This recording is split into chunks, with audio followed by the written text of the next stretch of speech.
ಇರುವಂಥ ಸಮಸ್ಯೆಗಳನ್ನ ಮರೆತು ಧರ್ಮದಿಂದ ಹೊರಟೋಗ್ಬಿಡ್ತಾರೆ.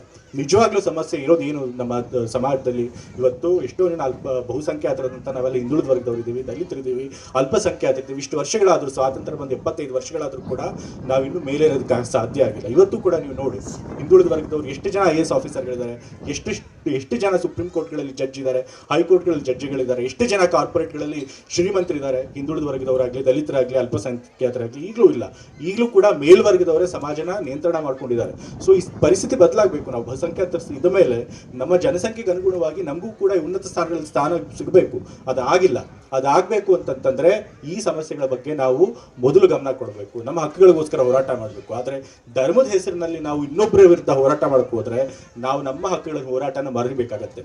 ಅದಕ್ಕೋಸ್ಕರನೇ ಈ RSS ಆಗಲಿ, BJP ಅವರಾಗಲಿ ಧರ್ಮನ ನಮಗೆ ತೋರಿಸಿ ನಾವು ನಿಜವಾದ ಸಮಸ್ಯೆಗಳನ್ನ ಮರೆಯೋ ಹಾಗೆ ಮಾಡ್ತಿದ್ದಾರೆ. ಹಾಗಾಗಿ ಇದ್ರ ಬಗ್ಗೆ ನಾವು ಎಚ್ಚರಿಕೆಯಿಂದ ಇರಬೇಕು.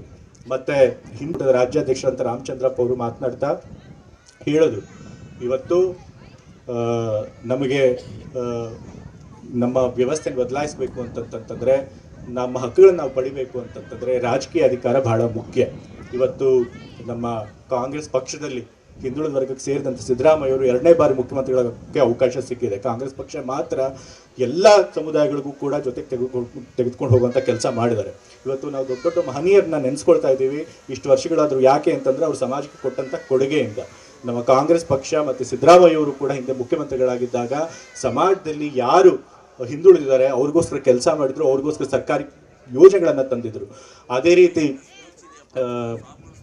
ಎಲ್ಲ ಹಿಂದ ವರ್ಗದವ್ರಿಗೂ ಕೂಡ ಅವರು ಕಾರ್ಯಕ್ರಮಗಳನ್ನು ತಂದಿದ್ರು. ಈಗ ಬಾರಿ ಮತ್ತೆ ನಾವೆಲ್ಲ ಒಗ್ಗಟ್ಟಾಗಿದ್ದರಿಂದ ಅವ್ರಿಗೆ ಮತ್ತೆ ಅಧಿಕಾರಕ್ಕೆ ಸಿಕ್ಕಕ್ಕೆ ಸಾಧ್ಯ ಆಗಿದೆ. ಹಿಂದುಳಿದ ವರ್ಗದವರು ಮತ್ತೊಮ್ಮೆ ಉನ್ನತ ಸ್ಥಾನದಲ್ಲಿ ಕೂರೋದಕ್ಕೆ ಸಾಧ್ಯ ಆಗಿದೆ.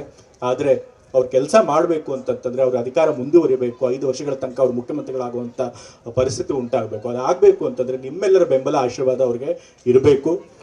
ನೀವು ಖಂಡಿತ ಅವ್ರ ಹಿಂದೆ ನಿಂತಿರ್ತೀರಿ. ಯಾವಾಗಲೂ ಕೂಡ ಅವ್ರ ಹಿಂದೆ ಅವ್ರಿಗೆ ಬೆಂಬಲವಾಗಿ ನಿಂತಿದ್ದೀರಿ. ಪ್ರತಿಯೊಂದು ಚುನಾವಣೆಯಲ್ಲೂ ಕೂಡ ಇಡೀ ರಾಜ್ಯಾದ್ಯಂತ ಅವ್ರು ಹೋದಾಗೆಲ್ಲ ಹಿಂದುಳಿದ ವರ್ಗದವರು ಅವರಿಗೆ ತಮ್ಮ ಬೆಂಬಲ ಸೂಚಿಸಿದಿರಿ. ಮುಂದಿನ 4 ವರ್ಷಗಳು ಕೂಡ ನಿಮ್ಮ ಬೆಂಬಲ, ಆಶೀರ್ವಾದ ಅವ್ರಿಗಿರಲಿ. ನಮ್ಮ ಸರ್ಕಾರ ಈಗಾಗಲೇ ಏನು ಭರವಸೆಗಳನ್ನು ಕೊಟ್ಟು ಅಧಿಕಾರಕ್ಕೆ ಬಂದಿದೆ, ಆ ಎಲ್ಲ ಭರವಸೆಗಳನ್ನು ಇವತ್ತು ನಾವು ಈಡೇರಿಸಿಕೊಟ್ಟಿದ್ದೇವೆ. 5 ಮುಖ್ಯವಾದಂಥ ಗ್ಯಾರಂಟಿಗಳನ್ನು ನಾವು ಘೋಷಣೆ ಮಾಡಿದ್ವಿ. ಸಿದ್ದರಾಮಯ್ಯ ಆ 5 ಗ್ಯಾರಂಟಿಗಳನ್ನು ಈಡೇರಿಸಿಕೊಟ್ಟಿದ್ದಾರೆ. ಆ ಒಂದು ಗ್ಯಾರಂಟಿಗಳು ಕೂಡ ಮುಂದುವರಿಬೇಕು ಅಂತಂತಂದ್ರೆ BJP ಪಕ್ಷದಲ್ಲಿ ಯಾವ ಕೆಲಸ ಮಾಡ್ತಿದೆ ಏನಪ್ಪಾ ಅಂತಂತಂದ್ರೆ ಅದು ಕೇವಲ ಬಂಡವಾಳಶಾಹಿಗಳಿಗೆ, ಉದ್ದಿಮೆದಾರಗಳಿಗೆ, ಅದರೊಳಗೂ ಕೇವಲ ಬೆರಳೆಣಿಕೆಯಷ್ಟು ಯಾರು ಪ್ರಧಾನಮಂತ್ರಿಗಳಿಗೆ ಹತ್ತಿರವಾಗಿದ್ದಾರೆ ಅಂತಹ ಉದ್ಯಮಶಾಲಿಗಳಿಗೆ ಮಾತ್ರ ಅವರು ಸರ್ಕಾರ ಕೆಲಸ ಮಾಡ್ತಾ ಇದೆ. ಇಡೀ ಸರ್ಕಾರದ ಹಣ ಜನರ ಹಣ. ಆ ಹಣನ ತೆಗೆದುಕೊಂಡೋಗಿ ಬಂಡವಾಳಶಾಹಿಗಳ ಜೇಬಿಗೆ ಸೇರಿಸ್ತಾ ಇದೆ. ಆದರೆ ನಮ್ಮ ಪಕ್ಷ ಆಗಲ್ಲ.